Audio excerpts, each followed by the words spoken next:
নমস্কার, আমি ডক্টর ত্রিদিবেশ মণ্ডল। আমি senior consultant Apollo multi speciality hospital, Kolkata. Urine ইনফেকশনের জন্য যেগুলো লক্ষণ দেখা যায়, বারে বারে প্রস্রাব হওয়া, জ্বালা যন্ত্রণা হওয়া, কখনো কখনো রক্ত বেরোতে পারে, বেশি ইনফেকশন হলে জ্বর আসতে পারে এবং পেটে ব্যথা হতে পারে, এগুলোর থেকেই কিন্তু মেনলি ধরা পড়ে। মহিলাদের খুব বেশি প্রবণতা দেখা যায় যে বারবার ইউরিনে ইনফেকশন হচ্ছে। ইউরিন ইনফেকশন কি কারণে হচ্ছে সেটা ডায়াগনোসিস হওয়া খুব জরুরি। এবং যাদের বারবার ইউরিন হচ্ছে তাদের জন্য আমার অ্যাডভাইস হচ্ছে যে আপনার যখনই প্রস্রাব লাগবে তখনই গিয়ে ইউরিন করে নিন এবং আপনার পায়খানা রোজ ক্লিয়ার হচ্ছে কিনা সেটা চেক করুন।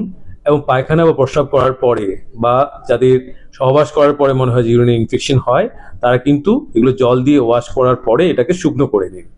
এরপরেও যদি আপনার কাছে বারবার ইউরিনে ইনফেকশন হয়, তাহলে আপনার কিছু ডাক্তারের পরামর্শ নেওয়া উচিত এবং কিছু ইনভেস্টিগেশন করে সেগুলোকে আমরা দেখতে পারি যে কেন ইউরিনের ইনফেকশন হচ্ছে। সেটাকে প্রিভেনশন করার জন্য কিছু অ্যান্টিবায়োটিক থাকে এবং যে কারণগুলো হচ্ছে সেটাকে ডায়াগনোসিস করে তার কিন্তু চিকিৎসা করা সম্ভব। রেকারেন্ট ইউরিনারি ট্র্যাক্ট কিন্তু প্রিভেন্টেবল।